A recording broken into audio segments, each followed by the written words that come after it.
Hello friends, আমি জ্যোতি মিস্ত্রি আর আপনারা দেখছেন আমার চ্যানেল জ্যোতি মিস্ত্রি ট্যুর অ্যালবাম। এই পর্বে আছে আমাদের বদ্রীনাথ আর কল্পেশ্বর ভ্রমণের কিছু কথা। সাবস্ক্রাইব না করে থাকলে করে দেবেন। মানা গ্রামে আছি। এখান থেকেই পাণ্ডবদের স্বর্গারোহণের রাস্তা। সামনে সরস্বতী মন্দির আর সরস্বতী নদীর উৎস।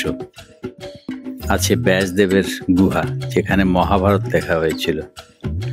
আর একটু আরও 6 কিলোমিটার হাঁটলে রয়েছে সুন্দর বসুধারা ফলস। নিচে বয়ে চলেছে অলকানন্দা। আওয়াজ। লাইক শেয়ার করতে ভুলবেন না, কমেন্ট করবেন ভুলগুলো।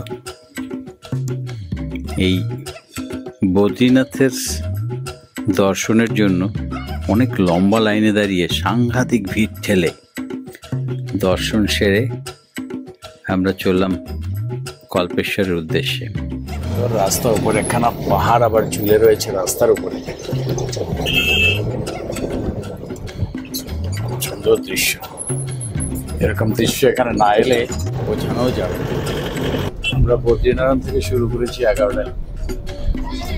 আমাদের পরবর্তী ডেস্টিনেশন কল্পেশ্বর। আমাদের ছেলের গান শুনতে শুনতে আমরা কল্পেশ্বরের দিকে কিছুটা রাস্তা এগিয়ে চলি। তুমি বন্ধু কালা পাখি, আমি জানো কি বসন্তকালে তোমায় বলতে পারিনি। তুমি বন্ধু কালা পাখি, আমি জানো কি বসন্তকালে তোমায় বলতে পারিনি। সাদা সাদা কালা কালা রং জমেছে, সাদা কালা সাদা সাদা কালা কালা রং জমেছে, সাদা কালা হইছি আমি মন পাগেলা বসন্তকালে।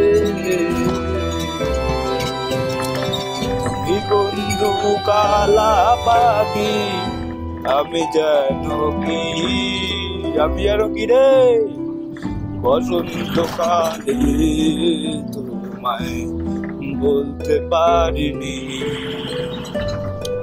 বসন্তকালে এলাকে একটা ঝর্ণা আওয়াজ দিয়ে নেমে পড়েছে।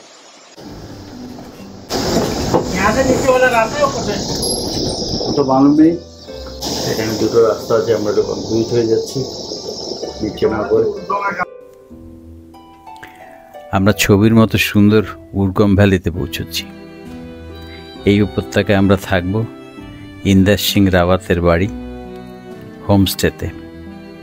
আমরা মোটামুটি পৌঁছে গেছি। আমরা পৌঁছে গেছি ছবির মতো সুন্দর গ্রাম দেবগ্রাম। কল্পেশ্বর কেদার বাবার নিচে পঞ্চম কেদার কল্পেশ্বর। সে পঞ্চম কেদারে যাওয়ার केदारी काछे देवग्राम।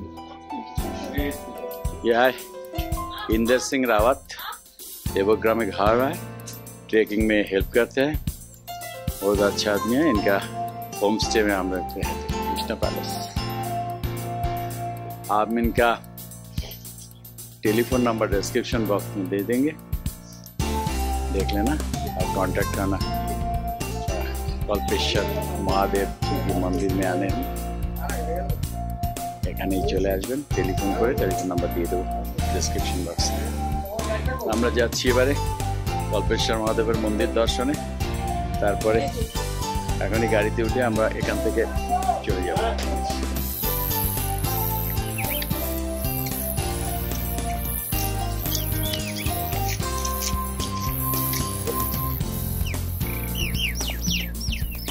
এখানে একটা মহাদেবের মন্দির আছে। বদ্রীনারায়ণ মন্দির। ধ্যানবদ্রী মন্দির। আমাদের রবি ভাই আমাদের গাড়ি চালিয়ে নিয়ে চলে এসছে সারথি, খুব ভালো। ফোন নাম্বার দিয়ে দেবো ডেসক্রিপশন বক্সে। রবি ভাইয়ের সাথে ডাইরেক্ট গাড়ির ব্যাপারে কন্ট্যাক্ট করা যাবে। গ্রাম হচ্ছে দেবগ্রাম। এই দেবগ্রামটা বেশ সুন্দর ছবির মতো। সামনে যে পাহাড়গুলো দেখা যাচ্ছে ওই রাস্তা ধরে ট্রেক করে রুদ্রনাথ পৌঁছানো যায়। আমরা কল্পেশ্বর মন্দিরের কাছাকাছি পৌঁছে গেছি। আমাদের গাড়ি এই পর্যন্তই থামবে। এবার আমাদের পায়ে হেঁটে মন্দির পর্যন্ত পৌঁছতে হবে। এখানে প্রতি বছর শিবরাত্রির সময় সন্তান প্রাপ্তির মেলা বসে।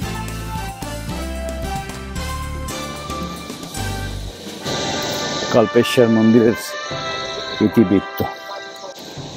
আমরা কল্পেশ্বর মন্দিরের দিকে যাচ্ছি। পঞ্চম কেদার, এখানে জটার রূপে মহাদেবের পুজো হয়। একটা ব্রিজটা পেরিয়ে আমরা ওপারে যাব।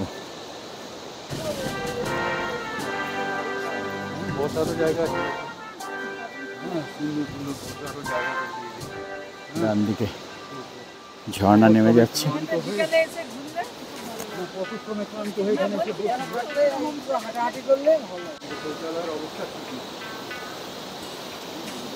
সুন্দর ব্রিজ, ঝুলন্ত ব্রিজ আমরা চলেছি।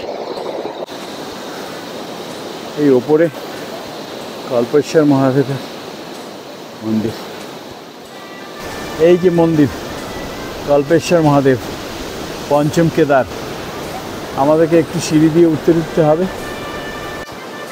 চলো, দুপাশে মোটা মোটা তিনখানা তার,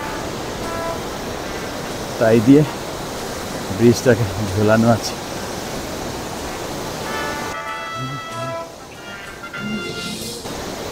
কয়েকটা সিঁড়ি আছে, সিঁড়িটুকু উঠে দর্শন করে বেরিয়ে ওটা নিয়ে যাচ্ছে গরুর জন্য।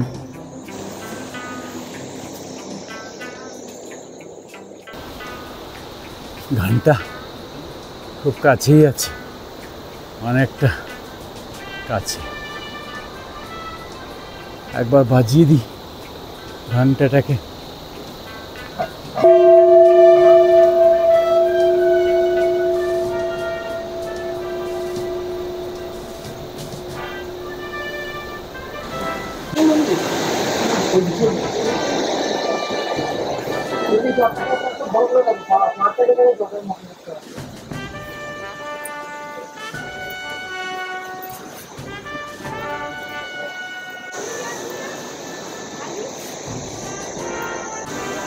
সবাই শিব মন্দিরে পুজো করছে সুন্দর করে।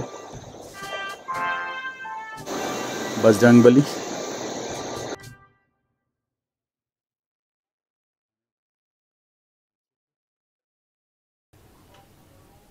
হর পার্বতী।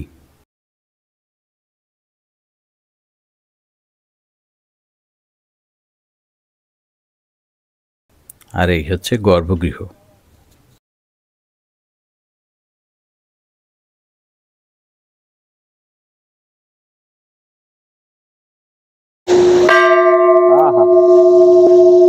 মধুর সঙ্গীতের মতো বেজে চলেছে। হয়ে গেছে, ওকে বাই। রুদ্রপ্রয়াগে কিছুটা খাবার খেয়ে নিলাম। খাবার খেয়ে দে আবার চলেছি হরিদ্বার। হরিদ্বার যাওয়ার আগে, ঋষিকেশ ঢোকার আগে আমাদের নীলকণ্ঠ মন্দির দর্শন, নীলকণ্ঠ মহাদেবের মন্দির দর্শন, প্লাস রামঝোলা লক্ষ্মণ ঝোলা। পরে আমরা সোজা চলে যাব হরিদ্বার। কালকে আমরা হরিদ্বার দর্শন করব। পরশু দিন সকালবেলা সবাই আলাদা আলাদা হয়ে যাব। ট্রেন আমাদের সকালবেলা, আর বাকি যারা আছে তাদের রাত্রিবেলা আবার মিলব কলকাতায় আমাদের সঙ্গে। আপনাদের সঙ্গে না, আপনাদের সঙ্গে একটু পরে আবার পরে মিলব। के लिए अलविदा।